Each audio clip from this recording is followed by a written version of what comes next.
For my midterm interview project, I chose my mom as my interviewee. Her name is Rebecca, and I have 20 questions that I'm going to ask her for her interview. The first is, how would you describe your childhood, and how would you describe your parents' relationship with their children? Oh. So, my childhood was, I think, pretty typical of the time. I went to high school in the 80s and so, we were a 5-member family. I had an older sister, younger brother, and my parents both worked, and we were always home together and had dinner together every night. And then kids did their homework, parents cleaned up the kitchen, and we watched TV as a family, and then everybody went to bed. So that was kind of like routine, but that's Mom, you're supposed to dig a little deeper for this one, okay? You can bring up things that aren't perfect. Oh, okay. So, my dad wasn't a very good provider, so it was kind of sad that he oftentimes didn't have very good jobs and would put a lot of stress on my mom to be the breadwinner, and she was actually only making minimum wage working at the Army Depot, so it was really stressful for us to see our parents struggle and for my dad to not really do his part. Yeah. So it was embarrassing too, and people would ask, why is your dad home during the day, or why is your dad always walking around wearing jeans and a t-shirt, because they would catch on that he wasn't really working, and so that was kind of stressful and embarrassing, and that wasn't very common back then. I don't think. I think for the most part, the men were the breadwinners and were expected to work. Yeah.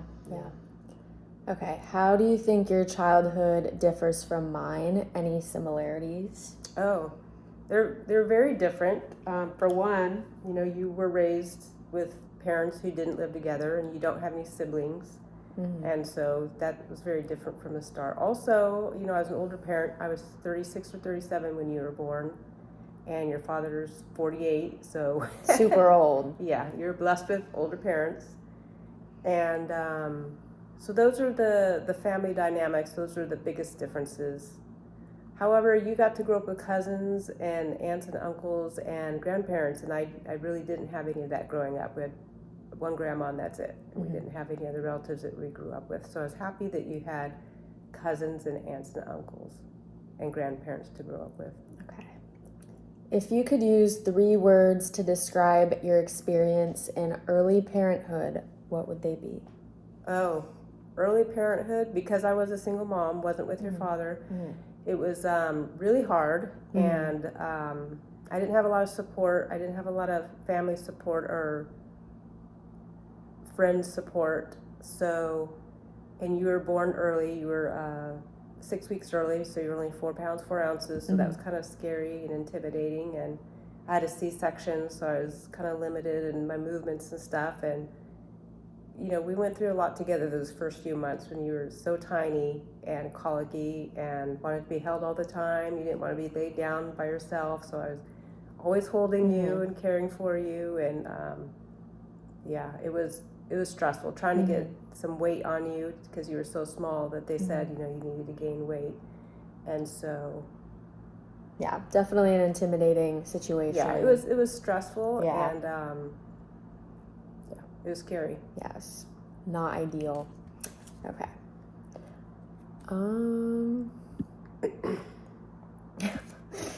As my father was not present for the day I was born, like she said, emergency C-section, and you preferred not to have him present, can you explain your reasoning for facing such an intimidating situation on your own? So I think I was pretty sure that if I told him I'm on my way to the hospital, or I'm in the hospital, or that you were just born, I was pretty sure that he wasn't going to come. And so rather than dealing with that and trying to cope with that I just didn't tell him what was going on. Yeah. Because I was pretty sure he wasn't going to come. So I didn't tell him until probably, I don't know, maybe a week later that you were born for that reason. Yeah. It's not that I wanted to be independent. It's just, that's just how it worked out. Okay. I feel like I never actually thought about that. I knew he wasn't there, but yeah, and because I didn't tell him. but I knew he wasn't going to come. So I never thought about that. I thought it was just because he's like a nuisance to have around. oh, maybe that too. Okay. Can you share a time when you faced a challenge as a single mother with little outside support? So when you were born, I worked in retail, which, was split days off, holidays, weekends, different shifts. You can work early in the morning, late at night. And so that's just wasn't going to work with it being a single parent. So I knew I was going to have to, and I was making okay money. I was making enough money at the time to pay my mortgage and not have to worry about bills.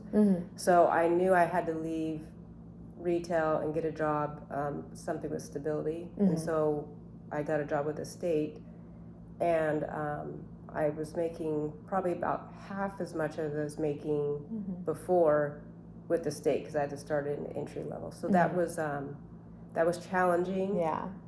But I had to do it because I needed the Monday through Friday and, the holidays and weekends off for you. Yeah. Yeah.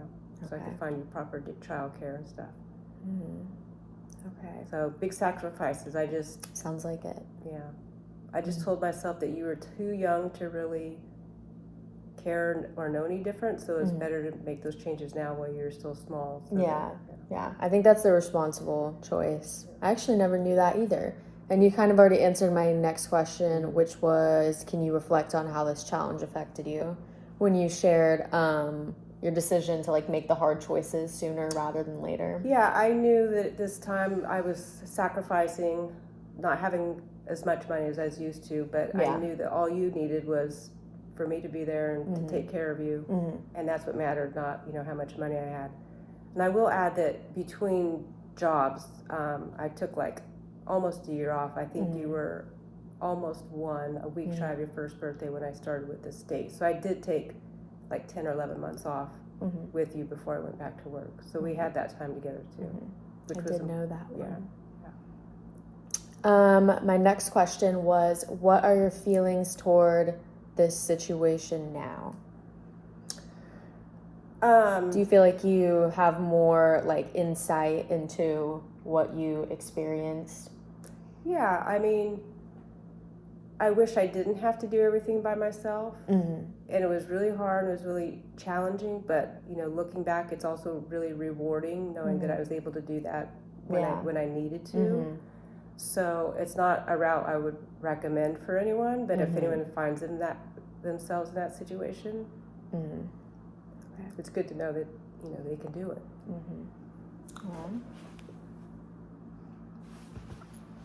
Okay. Can you give me an example of a time you felt judged in a social setting by another community member for being a single mom? I remember when we moved here, one of our neighbors that had 2 parents in the home and then 2 daughters. And in the summers, you would have to work, and I was getting a little bit older to stay home by myself. And they kind of seemed to have like some tension. Feelings about that. There was a family who I feel like kind of judged me for being a single mom when we moved into the neighborhood. She was just never a very kind person to me, and knowing how she is now, that it probably wasn't just me she treated that way, but at the time I felt like she was treating me that way because I was a single parent, and that was just kind of beneath her. Kind of isolating you. Yeah. Can you describe what this circumstance made you think at the time? I guess that's kind of what you were saying just now. You felt like it was just you that she was doing this towards, like it was more targeted. I felt like I was doing a good job being a single mom, and I was working, and you were a good kid, and I didn't feel like there was any shortcomings because of it, and that I thought it was unfair for her to judge you, to judge that me way, and you, to judge both of us, for not having a man around, right? Yeah. To live with us. Can you explain a worry or concern you had for me growing up? Did you feel that, oh shoot, where did it go? Did you feel that the lack of conventional familial support contributed to this? To what? Just like any broad, like I remember you told me one time when I was growing up that like, oh, daughters like need to grow up with a dad, and like, you wanted my dad to be around, like, especially when I was super young, how you wanted him around, and Right. you would, like, meet at the park, Right. and that was kind of like a neutral place, Right. and you were just always encouraging him, Yeah. mostly, like, when I was younger, of course, Yeah. to be a part of my life. Yeah. Were there any, like, concerns that you can remember that you had for me? I had concerns about him taking you home alone. Yeah. And so, like you said, we started off when you were an infant, just meeting at the park, and then that way, you know, we could the three of us could spend time together. And then gradually he would come over into the house, and then he would eventually take you home for, I think, maybe just the day at first, and then maybe a night. So we gradually worked our way into it. And I remember this one story you told me. I think you only told me this one time, but I'm just now remembering. I was younger, and I think it might have been one of those just for the day trips to his house, because I think you were coming to get me because you were at his house, and you picked me up, and I had been outside or something, and I was like really hot, and I was young enough to the point where it's like, where it was kind of dangerous and like a little bit alarming, and so it must have been like scary for you to, you know, worry that maybe he's not as attentive of a parent as you are. So you were sick one time when you were a baby, and I asked him if he could watch you because he wasn't working. Yeah. And his home was actually by my work. And so I said, can you watch her during the day so that I could still go to work? Because I was kind of new to the state and I didn't want to take time off. Right. And you were sick, and then when I came and got you, you were just like, fever was like really, really high, and I'm like, oh my gosh, you know, why didn't you like put her in a bathtub and cool her off or do something? So that was kind of scary. He didn't really do a good job taking care of you that day. Yeah.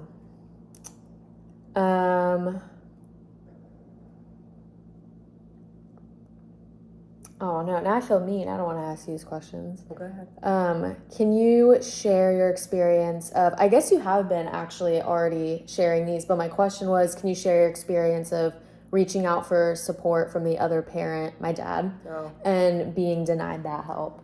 Yeah, lots and lots of times I tried to reach out for help on things. You know, before we went to the courts to get child support and stuff, he wasn't helping at all, so I would ask him for money for groceries and stuff like that. Yeah.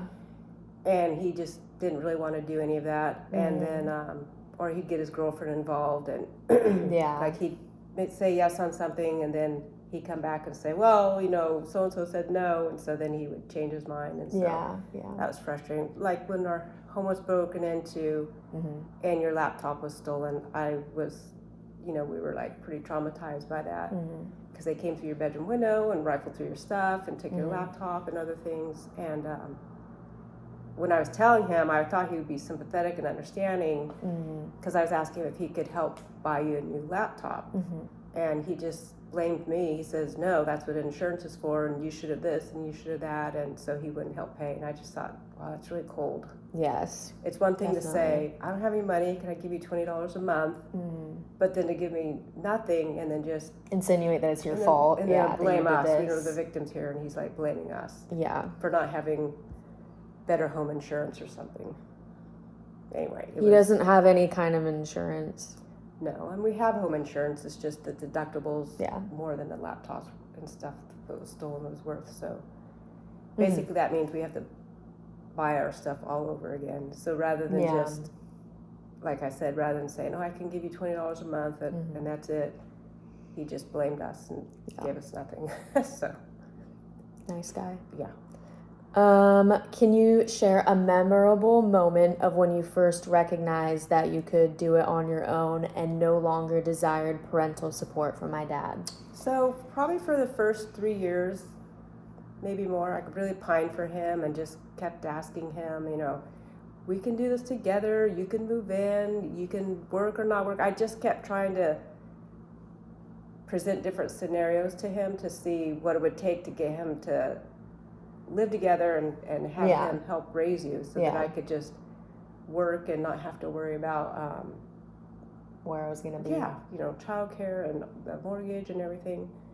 And so at just some point, I just like, okay, forget it. You know, it just wasn't going to happen. So I just finally let that go. I think you said when we moved here, we moved from Antelope, which is like 30 minutes away, 40 about, to Folsom. And I remember you telling me that was kind of a point of like a fresh start for you. I was getting older, so. It was. That actually was when I finally just said, okay, that's enough. Yeah. That was when I was 8 for some context. Yeah. Can you shed some light on your current decision to refrain from dating or seeking another partner? For some context, my mom has never dated as long as I've been alive. Okay. No, you haven't. I'm going to be so mad if I find out she's dating someone. No. This is how I find out.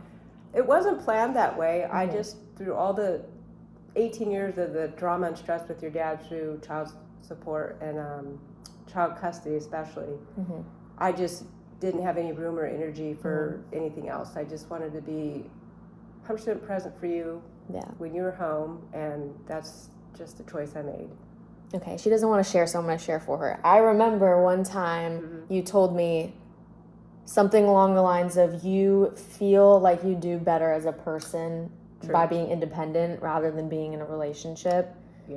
And I would assume, especially when I was a kid, that you didn't want to like have a strange man like coming around, and that like wouldn't be an ideal situation for me to see growing up, because I think you were like my pillar of independence as a child, and of course now.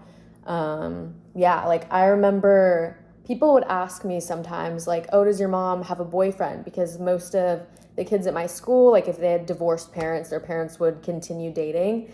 And they would ask me this, and I would say no. And then I would think about it, and I'd be like, that'd be kind of gross if someone is dating my mom. Like, I would not like a strange man in my house. Oh, no. So as an adult, I'm especially grateful looking back that there was no strange male presence. I think it's just a better like role model situation too. You know, like you are providing for us, and I grow up seeing that instead of like my dad and then another guy, and didn't have any of that boy drama in this house. Okay. What makes you so independent? I know that's kind of like a broad, open-ended question. If there's anything that you feel. I just noticed that when I set goals for myself, like after high school, my goal was, to graduate college, and then it's to get a job, and it's to buy a house, and every goal that I had set, it always was a goal for me. It was always something I wanted to do for me. It would never seem to be goals that I had with other people. And so I just realized that that's what I preferred to do, is just to do things for myself, by myself. It's most rewarding that way. Yes, that's true. Like a lot of people would have like getting married, even like people my age, young girls will tell me all the time that marriage is like one of their goals, and like having a baby, even though like there's so much left to do and experience before that. This also reminds me, like at some point, I think when I was a teenager, I was like, Mom, like, what are you gonna do if you never get married? And you were like, oh well.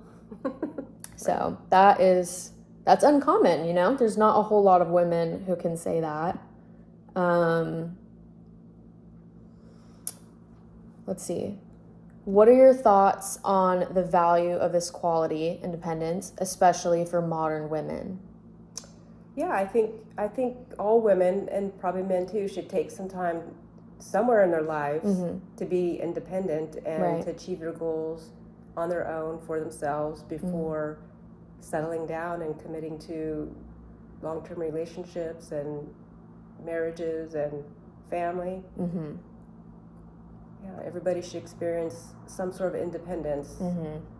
For sure. Before they're overcommitted. I agree. Yeah. Would you describe me as independent? Yeah. Okay. Yep. That's what I thought she was going to say. What are your thoughts on the modern shift of the increase of women in the workplace? The modern shift of the increase of women? Yeah. There's definitely women seem to be excelling in the workforce. in the last decades. Yeah, I think it's good that they have that opportunity, Mm-hmm. especially in terms of financial security, that they have the opportunity to work so they can provide for themselves and their kids alone if they need to. Can you imagine how your life would have turned out differently if you did not have the opportunity to work and like provide for us both? Oh boy. Really scary. Yeah.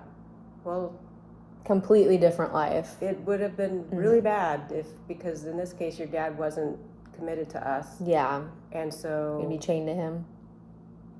Yeah, I don't even know if I would have had, are you saying if I were with him? Or are you just saying either? Those are both really scary thoughts. So yeah, it is scary. I can't imagine that. It is scary to think if I was completely dependent on him, because emotionally I was feeling like very reliant and attached to him because I didn't want to raise a child alone. And so I finally shook that off, and maybe it's the fact that I was doing well for myself that I finally said, okay, I don't need to have this person. I think so. That definitely probably helped. Yeah. I just read that one. Okay. Well, this one's kind of a short answer of just yes. It was, do you think the shift of more women in a workplace setting allows us to gain independence through financial security? We kind of already talked about that Absolutely, one. Yeah. 100%. Okay.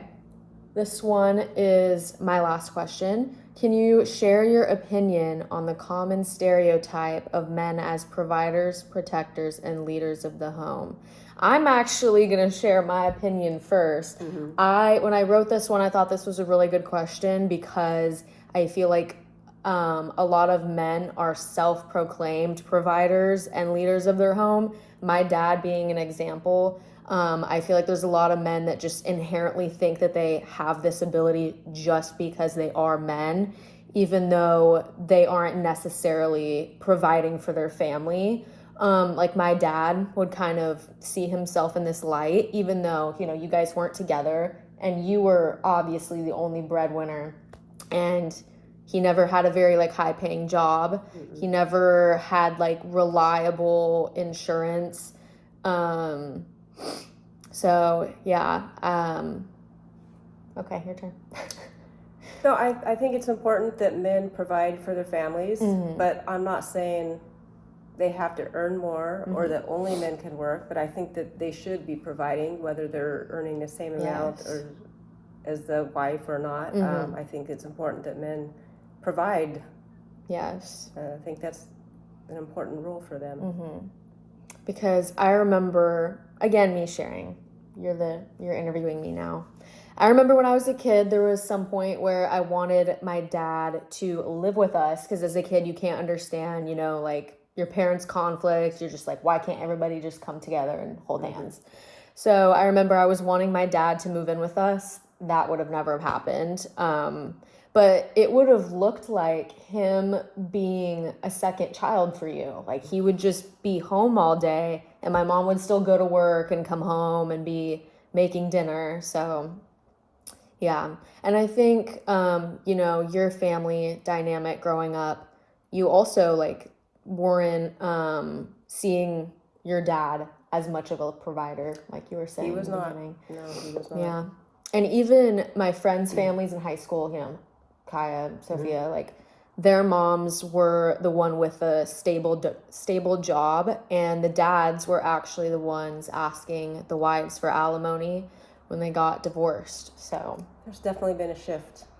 Yes. And your Uncle Steve, my brother, similar situation, but he's a good guy. He treats his wife well, and it works for their family. It doesn't work for all of them, but he was the one that stayed home with the kids for many, many years while she worked. Yeah, a bit lazy.